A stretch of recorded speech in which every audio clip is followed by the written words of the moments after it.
misterioso desde afuera, pero cuando le quita la máscara y habla con las víctimas, descubre la otra cara de la moneda. La evidencia documentada que está a punto de ver le va a parecer increíble, pero es la pura verdad. Cuando se llevaron a mi familia, no tenía nada por qué vivir. Traté de matarme. Gracias a Dios que no lo hice. Creo que lo más duro para mí es que han puesto a mis propios hijos en contra mía. Quiero que sepa que las técnicas para lavar cerebros en esta organización son increíblemente eficaces. En representación de un creciente número de víctimas, Ed Decker y Dick Baer, ellos mismos también víctimas de esta poderosa organización, consultaron a una firma de abogados de Los Ángeles acerca de entablar juicio. Señor Baer, señor Decker, ¿qué es lo que quieran decirnos? Voy a hablarles de una inmensa organización, una corporación multimillonaria con riquezas en el mundo entero y con una increíble influencia. En nuestros archivos tenemos muchos casos de hogares que ellos han destruido. Considero que es una de las agrupaciones más falaces y peligrosas del mundo. Hay documentos que la vinculan con oculto y el satanismo. Señor Decker, no pongo en duda su sinceridad, pero es muy difícil aceptarlo. Esas personas se precian de fomentar la unidad de la familia con rectitud y en una forma muy conspicua de moralidad y decencia. Es por eso nuestra enorme decepción. Y es lo que tenemos que averiguar. Hay que exponerlo, demostrar la verdad.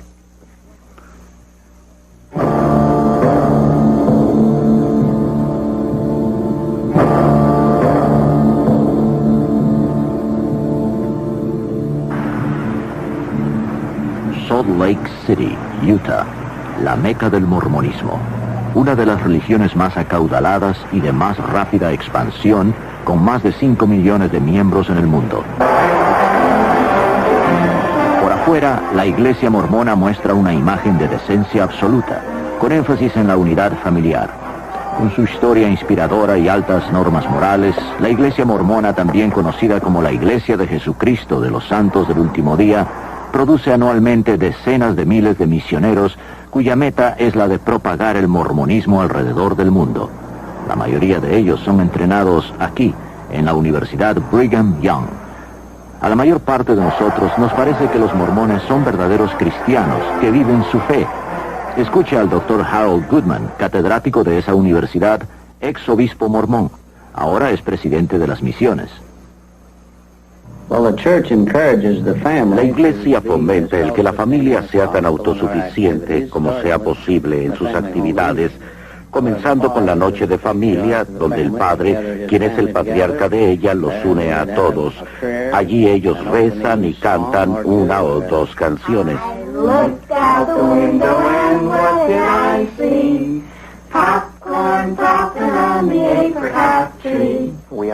Somos una iglesia muy centrada en la familia, porque creemos que familias fuertes forman una nación fuerte, y naciones fuertes forman un mundo fuerte. La iglesia mormona ha crecido enormemente.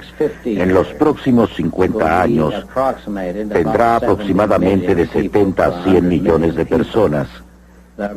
Esto es por muchas razones. Una es el vasto programa de misioneros que tenemos en todo el mundo. Ahora hay cerca de 28,000 misioneros en 180 misiones. Miles de los primeros miembros de la iglesia fueron reclutados en Inglaterra y traídos después a América en 1830. El señor Brian Grant es el director de Relaciones Públicas de la Iglesia Mormona en Gran Bretaña e Irlanda, donde la membresía ha aumentado un 1000% en los últimos 20 años. Supongo que la idea que tienen todos de los misioneros mormones es la de dos jóvenes en ropa oscura que andan por la ciudad en bicicleta y que llaman a su puerta en momentos inoportunos. En realidad tenemos un creciente número de mujeres jóvenes misioneras y también muchas parejas de gente retirada, libre de responsabilidades familiares, que desean compartir el mensaje del Evangelio de Jesucristo. Tanta gente se ha unido a la iglesia, creo yo, debido a los principios del Evangelio, que les ha dado un buen entendimiento de quiénes son ellos, qué eran y en qué pueden convertirse. Jim y yo venimos de familias muy cristianas. Nosotros conocimos el mormonismo a través de un socio de Jim. Siempre tuve la idea preconcebida de que un mormón era alguien siempre vestido de negro y tenía 16 esposas, lo cual no era cierto desde luego. Esta gente parecía ser cristiana. Cualquier gente con que había estado y que era cristiana tenía los mismos atributos: bondadosa, cariñosa y de orientación familiar. Todo lo que hacían giraba alrededor de su religión. La gente de la iglesia mormona era tan amigable, me llevaban a bailes. Todos los chicos en la escuela me decían que estaban tan contentos de que yo me iba a unir a la iglesia mormona. Ellos me presentaron a su iglesia a través de su programa social, que era fabuloso. Y además mi familia estaba desunida, por eso lo seguí. Los jóvenes, por cierto, son la fuerza de la iglesia en el futuro. Consecuentemente, damos clases para los jóvenes los domingos. Tenemos eventos deportivos para nuestra juventud, actividades sociales con juegos y bailes.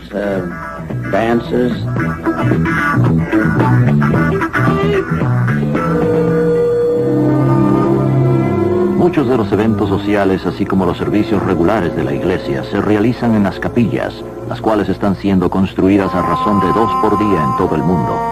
Sin embargo, las 2 docenas de templos mormones sirven un propósito completamente distinto. Allí no hay servicios religiosos, sino ceremonias secretas reservadas para unos cuantos. La meta de todo santo del último día es la de estar casado como unidad de familia en la casa del Señor. Allí reciben estas sagradas bendiciones que nos permitirán eventualmente, si lo merecemos, vivir y estar en la presencia de nuestro Padre Celestial. No todos los miembros de la iglesia van al templo. Puede ser algo que les sorprenda, pero para ser admitido al templo, uno tiene que tener lo que se llama recomendación para el templo. Tiene que recibir una entrevista satisfactoria de su obispo y de su presidente estatal. Allí se le hacen preguntas agudas sobre su valía, moralidad, si paga su diezmo completo. Esa es la única manera como podemos estar con nuestro Padre Celestial. De otra forma no podríamos estar en su presencia. Pasando por el templo y adhiriéndose a varias reglas tales como de abstenerse de tomar café o té, pagar una porción sustancial de sus ingresos a la iglesia mormona y ofreciendo trabajar gratis para varias organizaciones de la iglesia, el mormón valedero puede ser Dios en la otra vida, que gobierne en su propio planeta con un número de esposas diosas. Así que puede ver por qué el templo es tan importante para los santos del último día, porque si él merece entrar en él y recibir allí las ordenanzas y convenios sagrados y mantenerlos, es posible que eventualmente se desarrolle en un Dios también. Antes de que el nuevo templo de Seattle fuera cerrado a todos, excepto a un grupo selecto de mormones, a los visitantes se les dejaba echar un vistazo por dentro. Para muchos de estos mormones que vinieron de lugares muy remotos y esperaron horas bajo la lluvia, esta podría ser la única vez que se les permita entrar al templo. Dígame, ¿quién es el Dios Padre para usted? Él es como usted y yo, como todo ser humano. Así que es un hombre. Sí, lo es. ¿Y cómo logró ser Dios? Pues, sí, siendo perfecto en todas formas. Así que si somos perfectos, podemos convertirnos como Dios. Para los mormones, los dioses y diosas, como lo predicó Joseph Smith, fueron una vez seres humanos igual que nosotros, y a base de méritos se convirtieron en dioses. Se supone que hay billones de esos humanoides superdesarrollados en el espacio, gobernando sus planetas. Suena a ciencia ficción o a mitología. ¿Creen ustedes que la mayoría mormona piensa igual? En absoluto, sí. Floyd C. McAlvin, autor del libro La ilusión mormona. Ellos creen que Dios progresó eternamente, que una vez fue hombre y se convirtió en Dios, y allí viene su doctrina, de que todos pueden progresar hasta ser dioses. Por ejemplo, en artículos de fe tenemos esto de Talmage: como es el hombre, así fue Dios una vez; como es Dios, el hombre puede llegar a ser. Dioses y diosas no podrán declarar ante el jurado: La responsabilidad del jurado es la de ser escéptico. Tenemos que darle información que tenga pisos de verdad. Lo que ustedes nos están diciendo no nos lo van a creer, ¿no les parece? Yo creí durante 19 años. Hay que comprender lo peculiar que envuelve a la ceremonia matrimonial en el templo mormón. Ellos afirman que su divinidad está atada a la exaltación eterna, a través del matrimonio y a través de la unidad familiar. La iglesia mormona me enseñó que para llegar a ser una diosa tenía que casarme con un mormón que estuviera en buenas relaciones con la iglesia. Y sin un marido que me llevara a través del templo, yo no podría irme al cielo para estar con mi Padre Celestial. De acuerdo con la teología mormona, los esposos y esposas que han logrado alcanzar la divinidad deberán poblar sus propios planetas mediante la procreación de tantos niños espirituales como sea posible. Desde que era niña se me enseñó que mi propósito principal era el de convertirme en diosa en el cielo para que pudiera multiplicarme. Y yo quería estar eternamente embarazada y mirar hacia abajo al planeta y decir que lo había poblado todo. La verdad es que hallo en extremo difícil pensar que los letrados y jueces mormones que conozco esperen convertirse algún día en dioses infinitos, poblando nuevos mundos y teniendo relaciones sexuales celestiales con sus esposas diosas. Pregúnteselo. Bueno, me daría mucha vergüenza. Y si es verdad lo que insinúan, que esas gentes piensan reproducirse por todo el universo, bueno, la verdad prefiero ignorarlo. Y como trabajamos con ellos... Por eso se guarda el secreto. Es por eso que ni los mismos mormones hablan de ello. También les da vergüenza. Oigan, el mormonismo se basa en la premisa de que un extraterrestre humanoide de una estrella de otro sistema llamada Kolob visitó la Tierra y en esa visita tuvo contacto con un muchacho de 14 años llamado Joseph Smith. Tenemos producido una película de dibujos animados para que vean la diferencia entre el mormonismo y el cristianismo. Quería que ustedes la vieran, permítanme presentárselas ahora.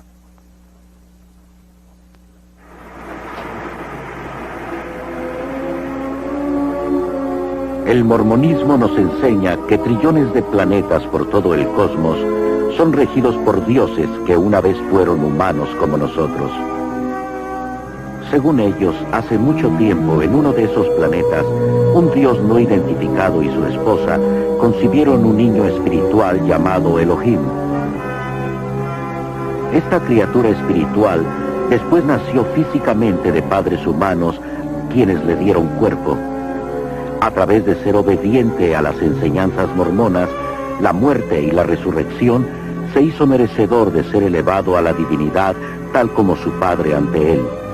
Los mormones creen que Elohim es el Padre Celestial de ellos y que vive con todas sus esposas en un planeta cerca de una estrella misteriosa llamada Kolob.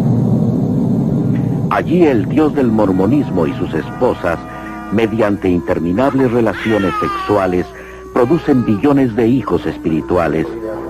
Para decidir sus destinos, el Dios principal de los mormones convocó una conferencia celestial.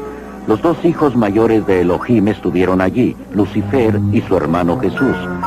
Un plan fue presentado para construir el planeta Tierra, a donde serían enviados los niños espirituales y donde cobrarían forma mortal y conocerían el bien y el mal. Lucifer se puso de pie y ofreció ser el salvador de este nuevo mundo. Deseando toda la gloria para él, pensaba forzar a todos a convertirse en dioses. Oponiéndose a la idea, el Jesús mormón sugirió que al hombre se le diera la libertad de escoger, al igual que en los otros planetas. Por mayoría de votos, la propuesta del Jesús mormón fue aprobada, siendo él quien sería enviado como el salvador del planeta Tierra. Enfurecido, Lucifer convenció con astucia a una tercera parte de los espíritus destinados a la Tierra a que se rebelaran y lucharan a su lado. Este Lucifer se transformó en el diablo y sus seguidores, los demonios. Enviados a este mundo, se les negó para siempre cuerpos de carne y hueso. Los que permanecieron neutrales en la batalla fueron maldecidos con hacer de piel negra. Así explican los mormones el origen de la raza negra. Los espíritus que pelearon más valientemente contra Lucifer nacerían de familias mormonas en el planeta Tierra. Estos serían los de piel clara o blancos encantadores, como los describe el libro del Mormón. Los primeros profetas mormones enseñaban que Elohim y una de sus diosas esposas vinieron a la tierra como Adán y Eva para dar comienzo a la raza humana. Miles de años más tarde, Elohim, una vez más en forma humana, viajó a la tierra desde la estrella base Kolob, esta vez para tener relaciones sexuales con la Virgen María, con el fin de proveer a Jesús de cuerpo físico. El apóstol mormón Orson Hyde enseñaba que después que Jesucristo creció, tomó por lo menos 3 esposas: María, Marta y María Magdalena. Por medio de estas esposas, el Jesús mormón, de quien Joseph Smith decía ser descendiente directo, engendró un número de hijos antes de ser crucificado. De acuerdo con el libro del Mormón, después de su resurrección, Jesús vino a América para predicar a los indios, quienes los mormones creen son realmente israelitas. Así pues, el Jesús del mormonismo estableció su iglesia en América, tal como había hecho en Palestina.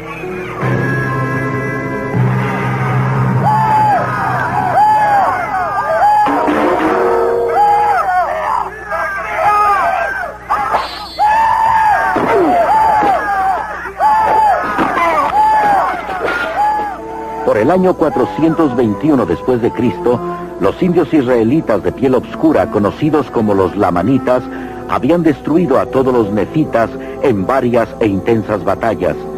Los archivos de los nefitas se supone estaban escritos en placas doradas, las cuales Moroni, el último nefita viviente, había enterrado en el cerro Camora. 1400 años después, un joven buscador de tesoros llamado Joseph Smith, quien era muy conocido por sus historias y cuentos, alegaba haber descubierto esas placas cerca de su casa en la región montañosa del estado de Nueva York. Hoy en día, Smith es honrado por los mormones como profeta por haber dicho que había tenido visiones del mundo espiritual, en las cuales había sido ordenado a que organizara la iglesia mormona, porque todos los credos cristianos eran una abominación. Fue Joseph Smith quien dio origen a la mayoría de estas peculiares doctrinas, creídas hoy como verdaderas por millones de personas. Manteniendo un rígido código de requisitos morales y financieros y realizando rituales sagrados en el templo, solo entre ellos y los muertos, los santos del último día esperan poder probar su validez y por lo tanto convertirse en dioses. Los mormones enseñan que todos deben comparecer ante Joseph Smith, el Jesús mormón y Elohim en el juicio final. Estos mormones que fueron unidos en la ceremonia del matrimonio eterno esperan convertirse en dioses polígamos en el reino celestial, regir sobre otros planetas y procrear nuevas familias a través de la eternidad. Los mormones dan gracias a Dios por Joseph Smith, quien alegaba haber hecho más por nosotros que ningún otro hombre, inclusive Jesucristo. Los mormones creen que él murió como mártir y derramó su sangre por nosotros, para que también podamos transformarnos en dioses. ¿Dioses del espacio de Kolob? Me suena a ciencia ficción o como la guerra de las galaxias. Sé que es fantasía y estoy consciente de que como ser humano jamás podré llegar a ser un dios infinito. Es absurdo. Pero mi mujer no quería ni discutirlo. Y ella se divorció de mí y entonces buscó a otro hombre que estaba haciendo méritos para ser Dios, para ella poder ser diosa. Usted dice que la iglesia mormona presiona a los individuos para que se divorcien de sus cónyuges cuando estos no viven de acuerdo a la iglesia, y que les presiona para que se casen con otra persona que está abriéndose camino hacia la divinidad. No cabe duda de que mi motivación en esto resulta en parte de mis propias experiencias. Recuerdo mi vida pasada y veo a un obispo que me aconseja que me divorcie, que me separan de mis hijos que yo crié en la fe mormona, y que he pasado estos años tratando de restablecer mis relaciones familiares. Yo sé de cientos de familias cuyas historias, de seguro, romperían el corazón. Greg y Jolene se divorciaron debido a la iglesia mormona. Ahora se han vuelto a casar. Él se crió como cristiano y yo como mormona. Nuestras relaciones eran simplemente maravillosas, pero siempre volvíamos a lo mismo, que tenía que convertirlo a él al mormonismo. Después de 2 años y medio de tratar muy duro, simplemente desistí y se me aconsejó que me divorciara de él. Pues llegó a ser obvio ante los líderes de la iglesia que mi esposo no estaba de acuerdo con las normas de la iglesia. Así que les pareció perfectamente bien y aceptable y me animaron a divorciarme de mi marido. En la segunda visita que hicimos al consejero, este volvió a revisar las cosas que le habíamos dicho y después dijo, bueno, hay gente que no debiera casarse. Yo no puedo imaginarme a un obispo que estuviera activamente recomendando el divorcio. Su deber es el de hallar maneras en que los esposos se reconcilien. No obstante, en mi caso, el obispo le aconsejó a mi señora que sería mejor para ella que se divorciara de mí. Habrán situaciones cuando, por razones de incompatibilidad, en una forma u otra, el divorcio sea inevitable. Pero debido a que creemos firmemente en la unidad de la familia y en la santidad de la vida familiar, sería el último recurso y no algo que se acepte por conveniencia. Yo fui a ver a mi obispo y él me aconsejó que sería mejor vivir sin él y ser sirviente en el cielo mormón que permanecer casada con él. Y aquí tiene una iglesia que profesa la unidad de la familia, pero destruyó mi matrimonio. Un momento, caballeros. Estas personas gozan de libertad religiosa y pueden creer lo que quieran. Pero ¿por qué se toman la libertad de separar a las familias y destruir sus vidas? La presión sobre las mujeres parece increíble. Deben ser perfectas. Ellas juran solemnemente en el templo una total obediencia al esposo. Ahora, hay hasta psiquiatras que se especializan en tratar las depresiones de la mujer mormona. Yo tengo una amiga que es enfermera en la sala de psiquiatría. Ella vino y me preguntó, ¿por qué hay tantas mujeres mormonas en mi departamento? ¿Cuál es el problema? Y yo creo que se debe simplemente porque es imposible vivir de acuerdo a las normas tan estrictas que se les impone a estas mujeres mormonas. Ellas deberán ser perfectas para así llegar a la exaltación con sus esposos.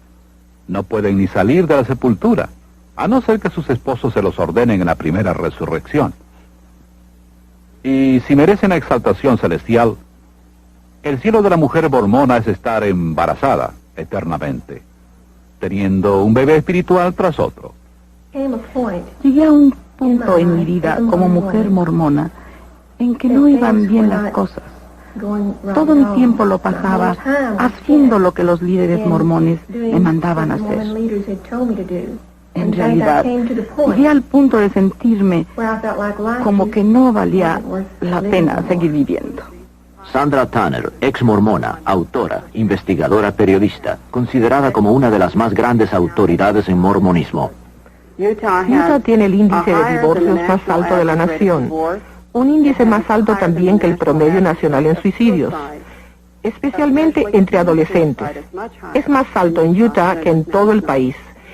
Esto en parte se debe a que los mormones enfatizan la perfección, y tantos de estos jóvenes se sienten derrotados en su lucha por alcanzar la divinidad. No pueden cumplir con todo lo que la iglesia requiere de ellos, y esto destruye en tal forma su amor propio que simplemente no pueden seguir adelante y optan por quitarse la vida. Siempre me sentí como que no estaba obrando lo suficientemente bien ante Dios. No podía pedir un hermano mejor. Gene y Perry Eliason, padre y hermano respectivamente del joven Kip, quien se suicidó a la edad de 16 años. Kip era casi el hijo perfecto, un estudiante brillante. Estaba en el equipo de atletismo y llegó a ser el miembro más inspirado de su equipo. Kip era mi mejor amigo y asociado desde que su madre murió cuando él tenía 5 años. En los últimos 2 años, Kip estaba tan ocupado con las actividades de la iglesia que la mayoría de las otras cesaron. Cuanto más profundamente se involucraba en la iglesia, su depresión era mayor. Así que yo me sentaba con Kip y hablábamos de este problema para saber qué era lo que le molestaba. Allí fue cuando me dijo que tenía sensaciones sexuales que iban directamente en conflicto con las enseñanzas de la iglesia.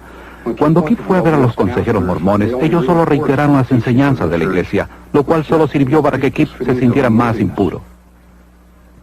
Yo sé por lo que pasó Kip. Yo fui a la misma clase de entrevista. Era una presión tremenda por lograr ser perfecto todo el tiempo y merecedor de la divinidad. El único problema es que Kip lo tomó muy en serio.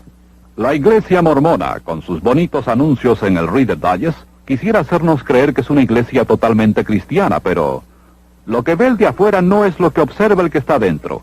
Para los mormones, y en el libro del Mormón, la iglesia cristiana es la ramera de Babilonia. En sus típicas ceremonias ridiculizan al pastor, llamándole el mercenario de Satán. Una vez que ingresé a la iglesia, empecé a hacer preguntas y no era lo mismo. No era cristiana como nos habían dicho a mi mamá y a mí. No era así. Cualquiera que crea en Cristo es cristiano, y nosotros creemos que somos más cristianos que en cualquiera otra denominación, porque se nos ha revelado tanta información acerca de nuestro Redentor, nuestro Salvador, Jesús, el Cristo. A los mormones se les dice que usen terminología cristiana cuando hablen con posibles conversos. Palabras como Dios, Jesús y salvación, todas tienen diferentes significados para los mormones, pero los que no son mormones no lo saben. ¿Considera que el mormonismo es cristianismo? Sí, creemos en Dios el Padre Eterno, en su Hijo Jesucristo y en el Espíritu Santo. Hay tantas personas que solo tienen conocimiento parcial del Evangelio de Jesucristo. Nosotros creemos que la Iglesia de Jesucristo de los Santos del Último Día tiene todo el Evangelio completo.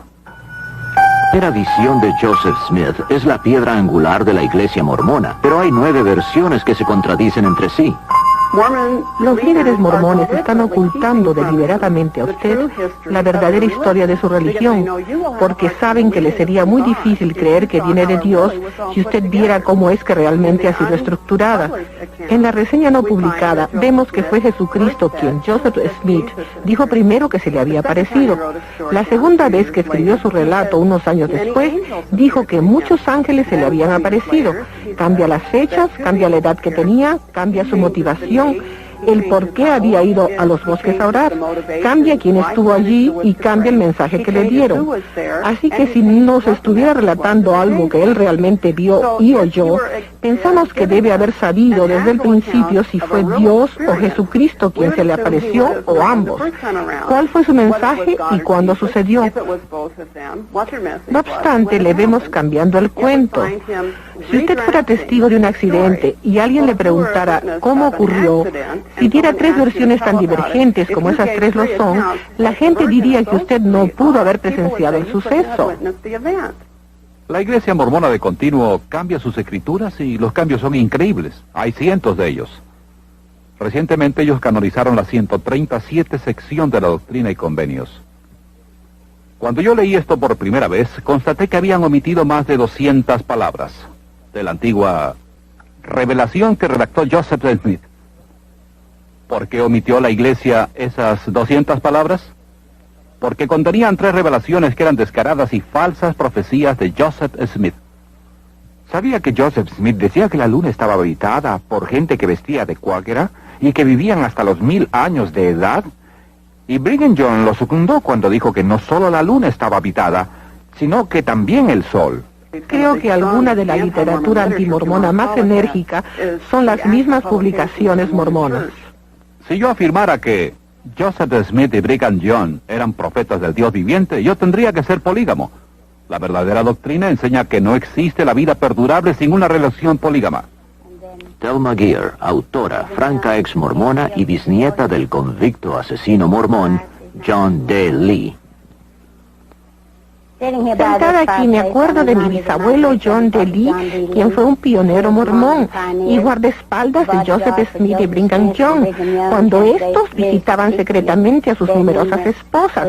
Me recuerdo que mi bisabuelo tuvo 19 esposas y 64 hijos. Elma Smith, esposa de Joseph, fue obligada en esta misma doctrina y convenios a ser obediente al canon y aceptar a las otras esposas de Joseph, o ella sería castigada. Este diario dice que Joseph practicaba la poligamia a espaldas de su esposa. ¿Cómo había él prometido a Emma dejar a las otras solo por ella? Pero le dice a su amigo, tenía que decir eso, pero no tenía la intención de cumplirlo. Hoy en día hay en Utah aproximadamente unos 25,000 matrimonios polígamos. Se trata de personas fundamentalistas que creen que Brigham Young fue realmente un profeta de Dios y que sus secciones D y C son verdaderas y que una ley promulgada por el hombre no podía abolir ese eterno convenio que tenían con Dios. La Iglesia Mormona ha escondido deliberadamente los archivos de sus primeros líderes, de sus primeros documentos, las primeras publicaciones de sus miembros. Ron Pritis, gerente del Seventh East Press, periódico publicado por jóvenes mormones que tratan de conseguir reformas en la iglesia. Algunos de los artículos que han atraído más la atención al periódico son los que tratan de la historia, la teología de la iglesia y algo de la deshonestidad por parte de algunos de los administradores en sus tratos con los estudiantes. Hay tantas cosas en los archivos de la iglesia que si fueran puestas a inspección del público, opacaría esa bella imagen que la iglesia mormona trata de dar. El misionero viene a su puerta y le dice, tenemos una hermosa historia que contarle acerca de las familias, y le tratan de decir que es un lugar glorioso para criar a sus hijos. El misionero es parte de ese encubrimiento, él no sabe esto. A él se le ha dicho que todo va a ser comprobado, que todo es 100% verdad. Él cree que los archivos están abiertos. No sabe que ni él mismo puede ir a Utah y examinarlos. En los cristianos, la fe hace que veamos siempre a nuestros estudiosos buscar manuscritos antiguos, estudiando, investigando los primeros manuscritos para mejorar y validar la autenticidad de las Sagradas Escrituras, mientras en el mormonismo ocurre lo opuesto.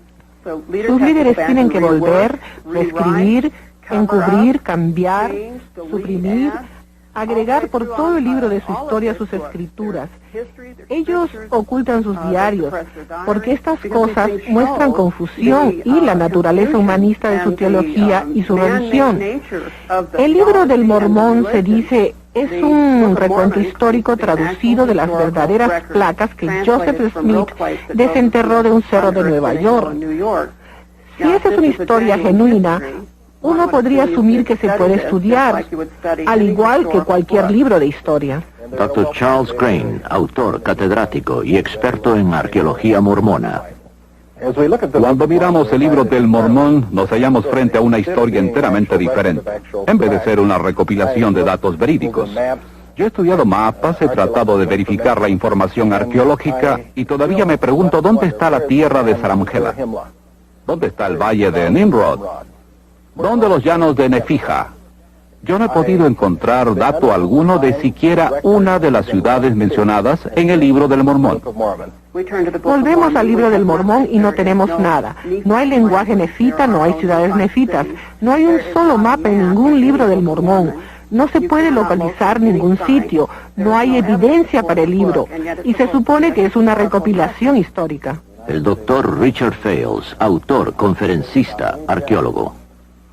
Nunca hemos excavado un solo artefacto que ni remotamente se relaciona con esta civilización que los mormones sostienen existió en los Estados Unidos, Centro y Suramérica.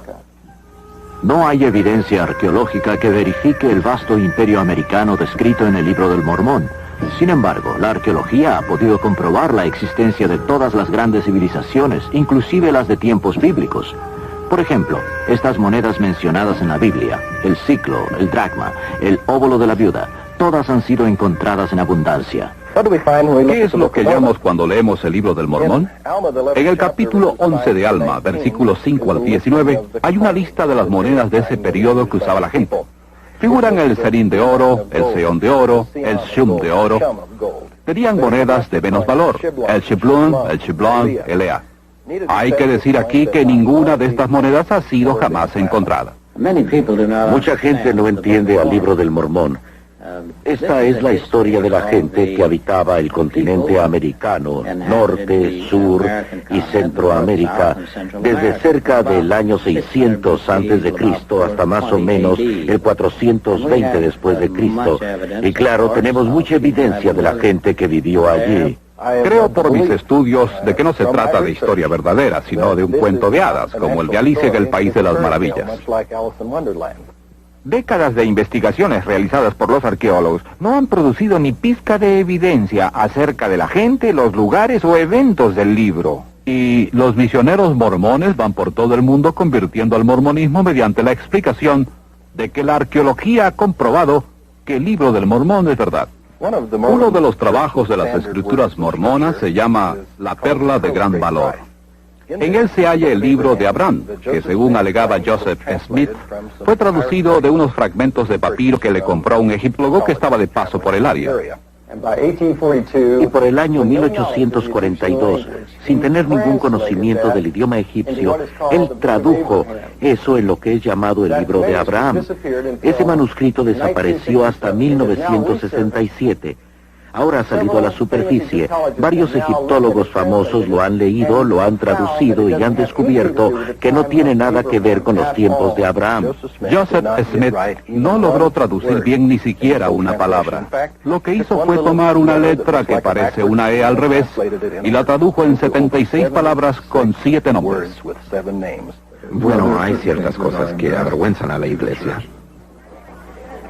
Nunca deja de sorprenderme el número de personas inteligentes que hay en la Iglesia mormona que aún aceptan cosas que no pueden ser sustanciadas. Se encierran tanto en ello que les da miedo volver a mirar.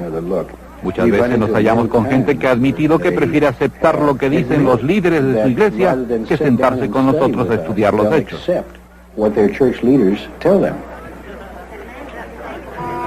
La palabra de un profeta mormón puede unificar escrituras bíblicas o cualquier escrito mormón anterior, como el profeta Spencer W. Kimball, que en medio de creciente presión social tuvo una revelación divina, la cual le permitió anular la maldición que pesaba sobre los negros, quienes hasta entonces habían sido considerados por la Iglesia mormona gente de malos hábitos, de inferior apariencia física, maliciosa, pérfida y en general privada de inteligencia.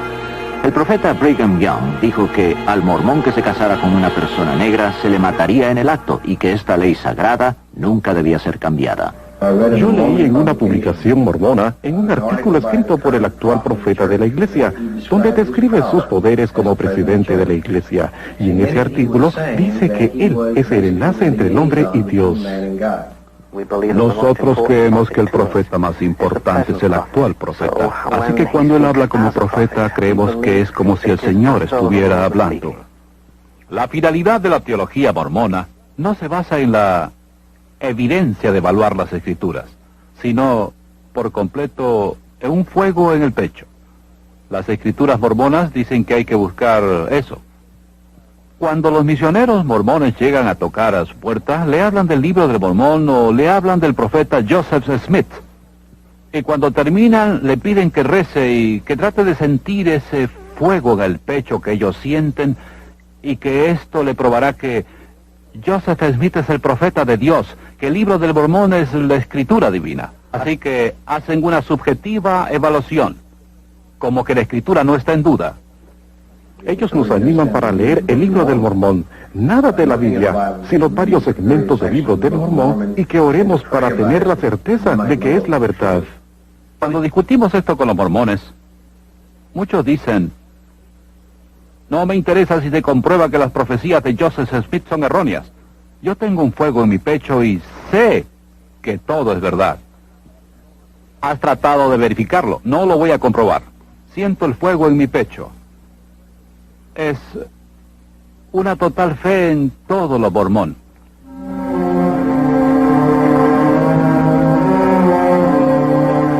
Esta es una reproducción fílmica de ceremonias mormonas secretas que ni la mayoría de los mormones jamás ha visto, y aquellos que las han presenciado han jurado nunca revelar estos secretos bajo pena de muerte. La ejecución de la pena de muerte es representada con el dedo pulgar derecho debajo de la oreja izquierda, pasándolo por sobre la garganta hasta la oreja derecha y dejando caer la mano al costado. Los que hemos pasado por el templo hemos jurado solemnemente consentir que nos corten la garganta y que nos arranquen el corazón y otros órganos vitales. La ejecución es representada pasando el pulgar rápidamente a través del cuerpo y dejando caer los brazos a los lados. En la boda en el templo mormón, los novios son unidos por una eternidad en rituales similares a los de los masones. Sin esta ceremonia, nadie puede entrar ante la presencia de Joseph Smith y ser convertido en Dios. Hermano Pratt, teniendo la autoridad, te lavo en preparación para tu consagración por y en representación de John Kimball, quien falleció para que tú quedaras limpio de la sangre y pecados de esta generación. Y Bradford, te lavo en preparación para tu consagración por y en representación de Eliza Barrett. Eliza Barrett, quien falleció para que quedes limpia de la sangre y pecados de esta era. Te lavo la cabeza para que el cerebro quede despejado y activo. Tus ojos para que puedas ver y discernir entre la verdad y el error. Miles de ceremonias ocultas son realizadas por los muertos para que ellos también reciban los beneficios del mormonismo. A los mormones se les estimula para que tengan comunicación con los muertos, y no es raro que demonios personificando a los muertos se les aparezcan a los mormones diciéndoles que ellos se han convertido al mormonismo en el mundo de los espíritus. Tus entrañas para que seas fructífera, te multipliques, puebles la tierra y puedas gozar en la posteridad.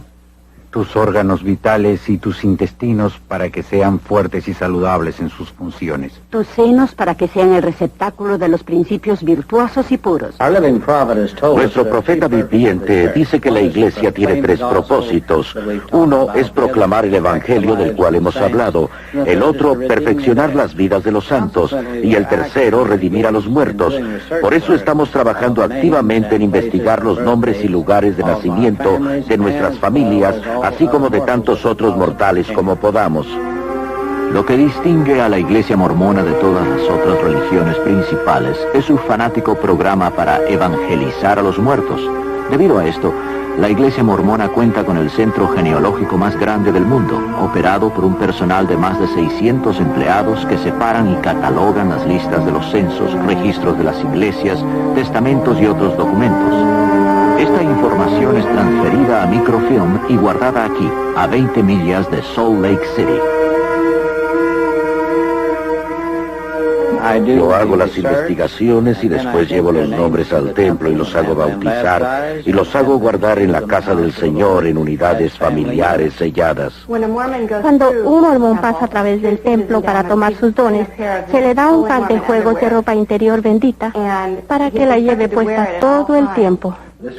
Esta ropa se supone que sea mágica y que es un material protector que lo mantendrá lejos de todo daño si es que vive de acuerdo al Evangelio de los Santos del último día.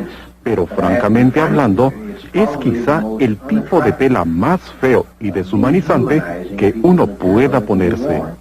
No hay estadísticas que prueben que estas prendas de vestir hayan salvado a alguien. Aunque los mormones hacen circular relatos de cómo por sus poderes mágicos esas prendas les han salvado de muertes horribles y de toda clase de accidentes. O han ido al hospital a dar a luz y no han querido quitársela. Un médico ha tenido que cortarla para que pudieran hacer el bebé. Después de ayudar a mi abuela a bañarse y salir de la tina, le secábamos la pierna izquierda, le poníamos la prenda limpia en esa pierna y solo entonces podía quitársela de la pierna derecha. Se supone que la prenda debe llevarse puesta junto a la piel, con su otra ropa interior encima. Eso es para proteger su cuerpo, como usar una patita de conejo. Es superstición. Joseph Smith estaba muy inmiscuido en lo oculto. Tenía una roca que usaba como una bola de cristal para adivinar dónde localizar tesoros y para traducir las placas doradas. En 1826, Joseph Smith fue arrestado y convicto por pretender buscar tesoros con esa piedra. Estas marcas especiales en la prenda del templo hacen de esto un amuleto especial, el cual es llamado un talismán. Aquí, en la Biblia satánica de Anton LaVey, bajo la sección llamada Nombres Infernales, quiero mostrarles algo. Aquí tenemos al dios Morbo, quien es el rey de los espíritus, dios de los muertos. Y a sus seguidores se les conoce como los mormones. Esa es la clase de conclusión que debemos evitar. Podrían ser coincidencias. Excepto que los mormones están obsesionados con la genealogía y los ritos para los muertos. quienes pueden visitar a los vivos y hasta convertirse en mormones desde la sepultura. En chino, mormón significa entrada al infierno. Por eso los misioneros mormones tienen dificultades en Hong Kong. Deben evitar el uso de la palabra mormón cuando tratan de convertir a los chinos. El doctor John L. Smith, autor y experto en lo referente a las vastas riquezas de la Iglesia Mormona. La Iglesia Mormona es una de las más grandes instituciones financieras. La Iglesia Mormona maneja el poder económico mejor que cualquier otra religión. Es dueña de la compañía de seguros Beneficial Insurance de $2.6 billones en capital, la Deseret Management and Trust Corporation, hospitales, escuelas, edificios de apartamentos, granjas. Son accionistas mayoritarios del Los Angeles Times. Tienen estaciones de radio y televisión. La cadena de tiendas CCMI. Propietarios de vastas extensiones de tierra en Estados Unidos, Canadá y Europa. Y en cada continente. 2/3 de sus propiedades son libres de impuestos. Miles de millones de dólares son recolectados de miembros de la Iglesia a través del programa mandatorio de diezmo. Es muy difícil poder decir exactamente lo que la Iglesia Mormona posee. Alguien ha dicho que ni el presidente de la Iglesia Mormona puede saber, porque podría haber comprado algo ayer o haber vendido algo hoy.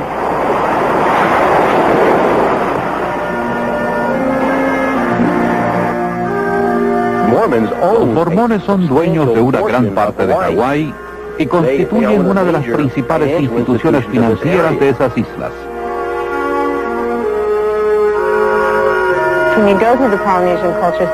Cuando va por el Centro Cultural Polinesio, lo pasean por el Templo Mormón. Después del templo de Salt Lake, el hawaiano es el que tiene más visitantes. Le muestran una película de la Iglesia Mormona y le hacen firmar el libro de huéspedes.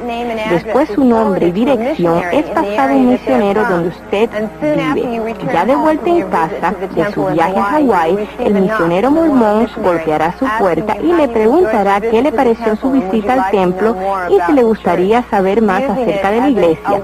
Y así es como tratan de diseminar la doctrina del mormonismo. Los mormones también reclutan miembros de puerta en puerta, mediante centros de visita, los Boy Scouts e instituciones educacionales, y a través de los hoteles Marriott, controlados por la Iglesia Mormona y que coloca literatura mormona en todos los cuartos. Y en cuanto a eso de crear una sociedad ideal, Utah, cuya población es mormona en un 75%, está a la cabeza en fraudes y quiebras económicas, y es uno de los estados con el índice más alto en divorcios, suicidios, abuso de menores, adolescentes embarazadas, enfermedades venéreas y bigamia. Hay mucha gente en la Iglesia Mormona que tiene dificultades en creer en ella. Hay muchos que no creen en nada realmente. Mi hijo se dio cuenta después de unos 5 o 6 meses de que había cometido un error uniéndose a la Iglesia Mormona. Y lo que más influyó para que abriera los ojos fue esa ridícula idea de que los mormones le pueden enseñar a uno a ser un dios. Yo me acuerdo de haber ido a hablar con el obispo poco antes de que decidiera salirme de la iglesia. Y le pregunté, ¿dónde está el amor en esta iglesia? Con lágrimas en los ojos le dije, yo no me siento querida. Siempre oímos todo esto del amor y cómo estamos cuidando a todos. Y las noches de familias. Pero ¿dónde está el amor? ¿Por qué no me siento querida? Y él se quedó ahí sentado, mirándome, como si no tuviera ni pizca de sentimientos. El mormonismo falsifica la Biblia, lo hace con todas las iglesias, y cuando el mormón comienza a perder la fe en su religión, siente que ya no hay nada en qué creer. Yo creía que si la iglesia mormona no era la verdadera iglesia de Dios, entonces no había ninguna otra. Tenía tantos testimonios de la iglesia mormona. Cuando estaba creciendo, a través de toda mi niñez, mis hermanos y yo éramos muy unidos. Desde que me salí de la iglesia mormona, no hay relaciones entre ellos y yo. Una de las reglas de la iglesia mormona es que si usted quiere ir al templo, no puede asociarse con un miembro apóstata. Eso es lo que ellos me llaman ahora. Después que me salí de la iglesia, muchos de mis amigos no me hablaron más. Ahora, aunque yo me salí de la iglesia por mi propia voluntad, porque sabía que no era la verdadera, fui excomulgada por la iglesia mormona. Y esta excomunión es una palabra muy sucia. Casi todos nuestros amigos mormones simplemente no querían nada con nosotros. El enamorado que tenía cuando estuve en la Universidad Brigham Young no quería nada ya conmigo. Él se estaba preparando para su misión, no quería ni hablarme. Y me dijo, tú no vienes al templo conmigo, eso es todo. A mis amigos se les dijo que no se juntaran conmigo. Estos dos hijos nuestros estaban en la universidad y me traían algunos jóvenes mormones para que hablaran conmigo. Alguien del instituto les había dicho que nosotros habíamos sido excomulgados por adulterio. Y esa es una mentira infame. En Utah es muy duro cuando uno se sale de la iglesia mormona y es divulgado públicamente. Primero que nada, su trabajo corre peligro. Usted puede estar empleado por un mormón y esto podría amenazar su puesto. Muchas de las personas que conozco trabajan para la iglesia mormona y tienen miedo de perder sus empleos. Algunos tienen temor de divorciarse. Yo sé de gente en posiciones destacadas que no creen en el mormonismo. Yo he hablado con un obispo que me dijo que él no creía en absoluto en el mormonismo. Recientemente, una familia mormona que conocemos, hasta el marido empezó a hacer preguntas. Él llamó una noche y dijo, yo sé que lo que me dices es la verdad, no me cabe la menor duda, pero, agregó, me aterra el pensar que pueda perder a mi esposa y mis hijos y mi negocio, porque cuando divulgue lo que he descubierto, lo perderé todo. La motivación que tienen es que el mormonismo es bueno para criar a los hijos, es el camino fácil, y si ya está aquí, ¿por qué revolver las cosas? El peligro más grande era que ellos me aceptaron, y yo creyendo que estaba en una iglesia cristiana, y no lo era, era un culto.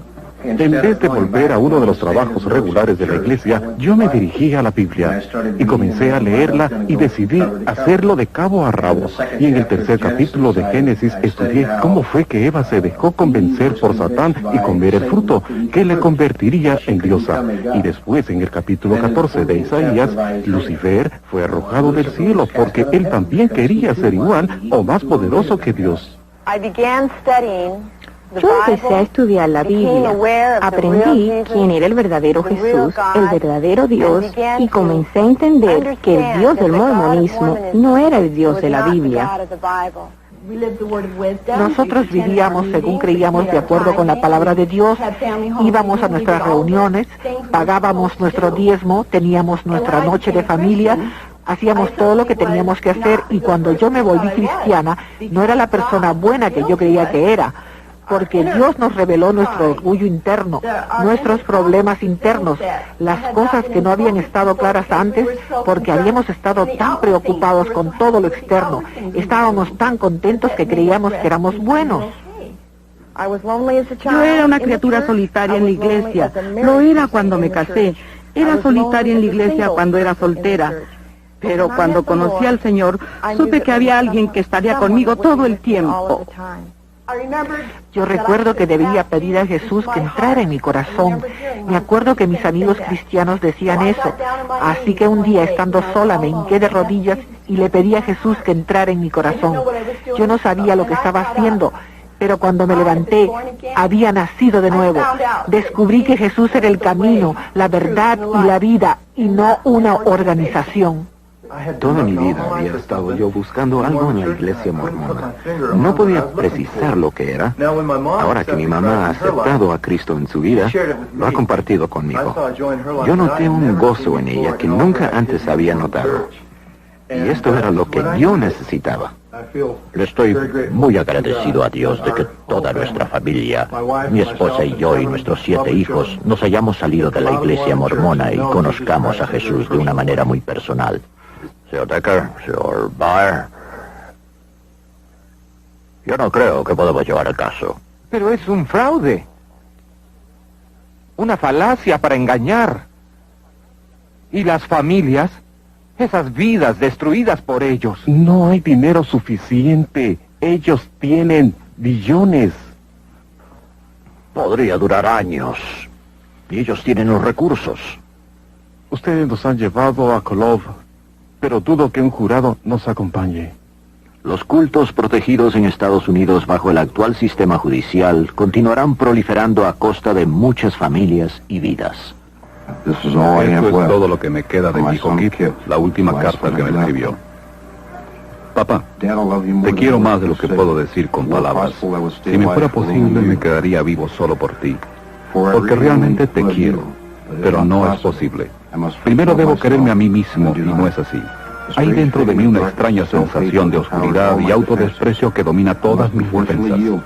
Desafortunadamente debo ceder. Estos sentimientos solo lo pueden comprender unos cuantos. Presiento que tú no comprendes este inmenso odio que siento por mí mismo. Esta es la única manera que yo siento de poder aliviarme de estas sensaciones. Tú sigue viviendo y sé feliz. I love you, Gord. The words to say.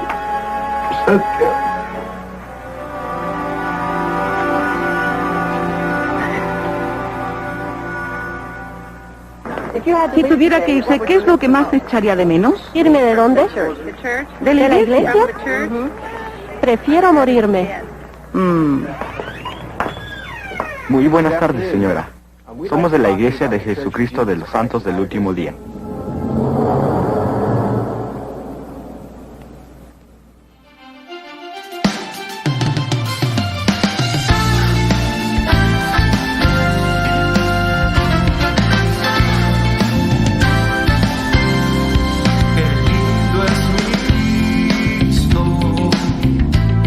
Cuán grande es su amor. Yo andaba perdido, Él vino y me halló.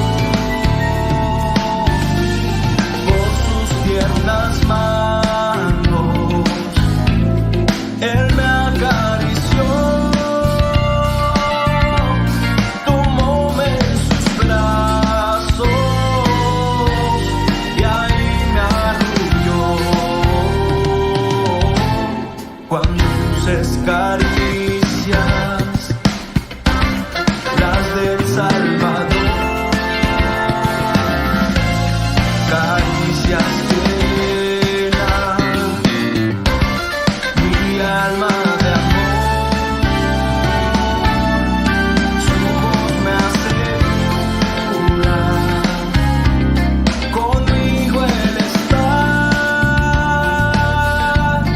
y estar para siempre por la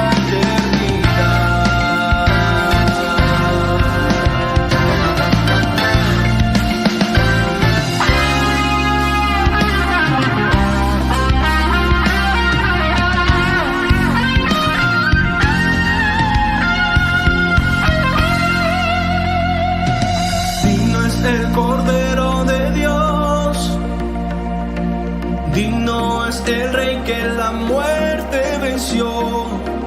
Digno es el Cordero de Dios, digno es el Rey que la muerte venció.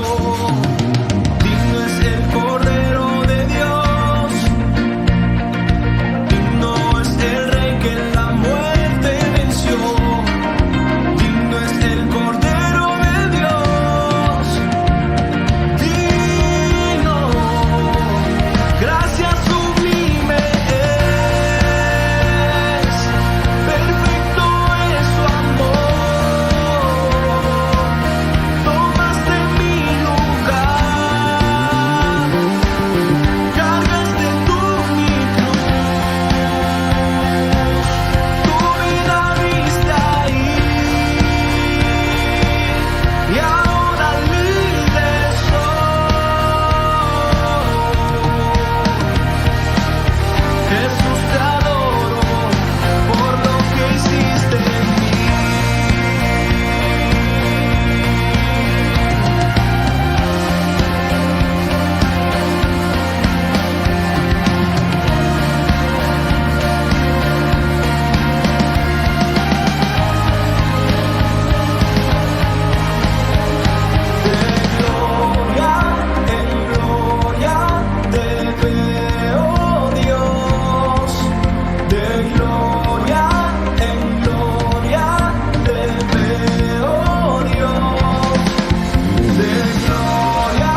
despertar y mi atardecer, todo se lo debo a él.